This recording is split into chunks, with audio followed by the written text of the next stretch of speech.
Hey, today's video will be about a number, but this time about the number of the sun, as I have mentioned in my previous video. The sun is the chronocritor of our system, and this is a Greek term meaning time lord, and all time is measured by its apparent movements.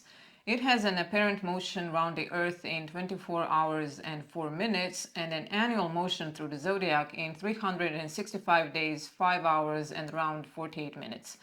So now that I have given you information that you probably already knew, let's move on to the number of the sun, which is 19. Number 19 is associated in all mythology and legends with the sun. It is the number of ultimate attainment, both as 19 and as number 10, as 1 plus 9 gives 10. This number is sacred number in the ancient Near East or Middle East. In ancient Egypt, the Book of the Dead mentions the 19 limbs of the body, each of which had a deity of its own. For medieval exegetes or interpreters in the West, 19 combined the 12 signs of the zodiac with the 7 planets. In the Islamic tradition, this number corresponds to the numerical value of the word Wahid, meaning one, which is one of the most important names of the god. In ancient Babylon, the 19th day of each month was considered to be unlucky, as this was the 49th day from the beginning of the previous month, and 7 times 7 gives 49, which meant that it was filled with power, good or evil.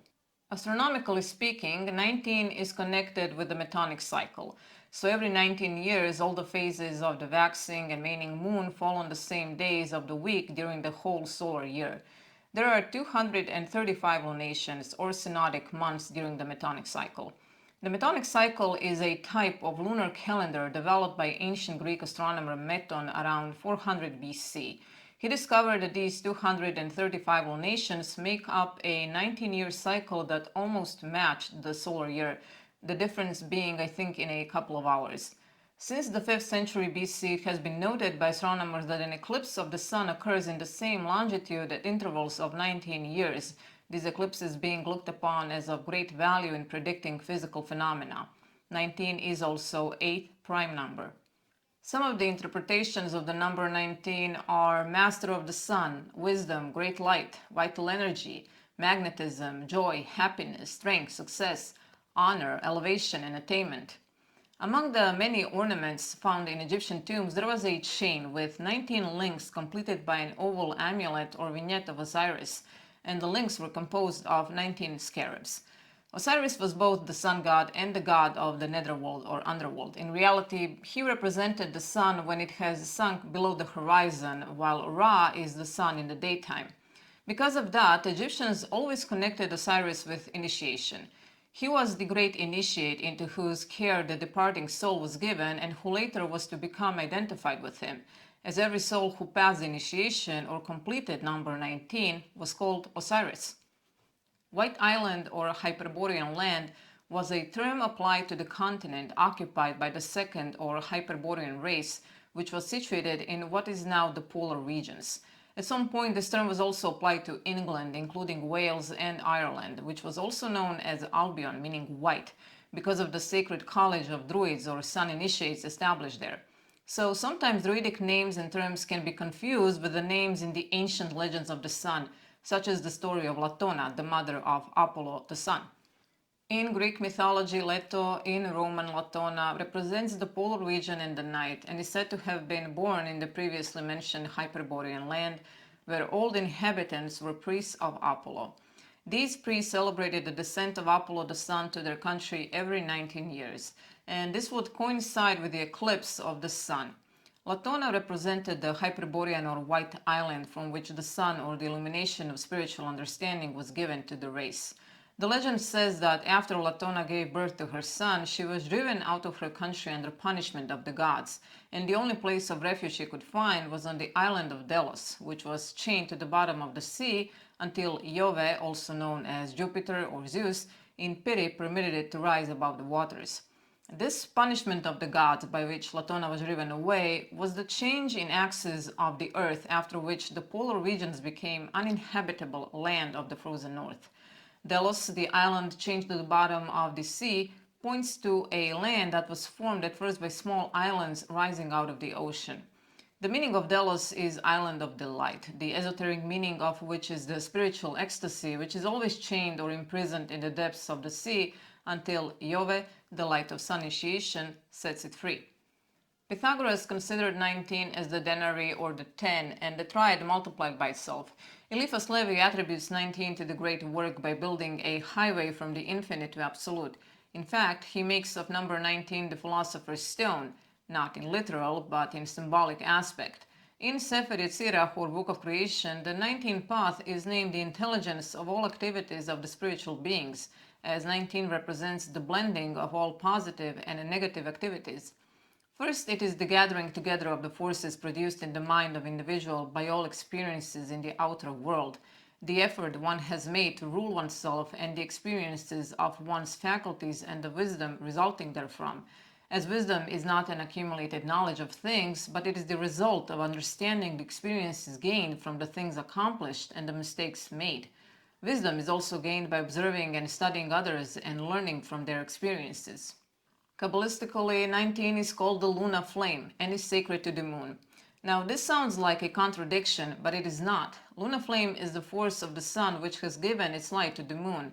Hence, 19 is the flame of the spiritual sun which has given its light to man as wisdom, and only as the spiritual sun is reflected in individual can show forth one's spiritual light. The 19th tarot card is called the Sun. It pictures two children who seem to be shut in by a high wall built of brick, symbolizing something of man's making. Above them is full-orbed sun sending forth two kinds of rays, the straight line, which is masculine, and the curved one, which is feminine. The two bared and unclothed children are standing beneath it, surrounded by a rain of 19 golden drops from the sun. The left hand of the male child is placed over the solar plexus of the female, while his right hand with the fingers cupped is held upright before him in position of receptivity directly in front of his own solar plexus. The right hand of the female child rests upon the center at the base of the brain of the male, over the center of wisdom, while her left hand is stretched toward the earth. The position of the hands gives to this card deep significance, as the hands symbolize the power to accomplish, the left on interior and the right on exterior planes. Another picture of this card shows 13 teardrops falling from the solar face, seeing in the two children faith and reason, which must coexist as long as the temporal universe endures. The meaning suggested by this card is that of the sun in the universe bringing forth through its positive and negative or masculine and feminine forces. Just as the physical sun represents the spiritual sun, so in this card woman and man stand not only for the highest point reached in physical evolution, but also as the representatives of the higher force, being creators as well as procreators.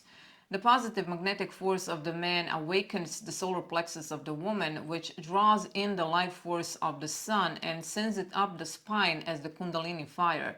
The sun represents masculine energy, which gives form and structure to dreams. In another sense, this card refers to the great work or transmutation, sometimes called the mastery of the sun. In its twofold application, the rain of gold from the sun represents first the transmutation of metals, then the forces of nature, and finally the inner sun initiation, in which the lower nature of man and woman is changed to spiritual gold. In this card, number 19, whose numerical power can be seen as 1 plus 9 equals 10, or completion, we can see the completed outpicturing of what the first card, the juggler, presented. In modern time, this card is called the magician. In that card, there is a man standing alone while two principles, active and passive, contain in himself, while before him were all the implements of the great work. And in the 19th card, we can see man and a woman united through the sun force, balance the one with the other, and bringing the completion to great work. In this way, we can see that the work for each must first be to balance the forces within, and then to unite the balanced forces to complete the great task. This card also suggests that this step or completion must be taken while both active or male and a negative or female principle are on earth, still circumscribed by human limitations, and this is indicated by the wall of 5 tiers of brick. The wall is not so high it cannot be surmounted if necessary, and they recognize that the wall of physical conditions is not unconquerable. And this is the work for humanity, which is shown by this 5 tiers of brick, which composes the wall surrounding field of labor. The wall is gray, which symbolizes wisdom. Another meaning is how the perfect equilibrium between man and woman can be accomplished. So this perfectly balanced pair are represented as having created the philosopher's stone, which turns everything into gold. Once this is achieved in a very practical way, will all things work together for good. Seeing number 19 means illusions have been illuminated. It brings in new beginnings and a fresh sense of purpose in one's life, indicating clarity of vision and creative inspiration. These creative skills are often found in the direction of helping and healing others. This is a karmic number. It brings everything into focus, all energies into one line to enable new beginnings as well as conclusions. This may not be the easiest number as it represents endurance vibration. Experiences one has chosen cannot be avoided. Everything that has started will be finished under this number. It sets up situations that cannot be escaped until the debt is paid in full. This number teaches not to ask any more than what one is prepared to pay. It has been noticed that people born under this number or strongly influenced by it like luxurious things. And this is it for today. A quote for today is by Alphonse Louis Constant, better known as Eliphas Levi. I have mentioned him before. He adopted this name to honor two of his spiritual guides, Eliphas and Levi, but he also wanted to separate himself from his former identity as a Catholic priest. He was a French esotericist, poet, writer, ceremonial magician, a very influential occultist. He created the Baphomet that has become a recognized occult icon. And contrary to the popular belief, he did not create the symbol to represent evil or Satanism. Instead, his intention was for it to symbolize the harmonious blending of opposing energies, light and dark, or male and female. I chose this quote by him. There is nothing more to controlling demons than to do good and fear nothing. Thank you for being here today. I hope this video was interesting to you. I plan on making many more videos about numbers and numerology, also tarot. So if you like topics like these, please subscribe and stay tuned. See you in a couple of days. Bye!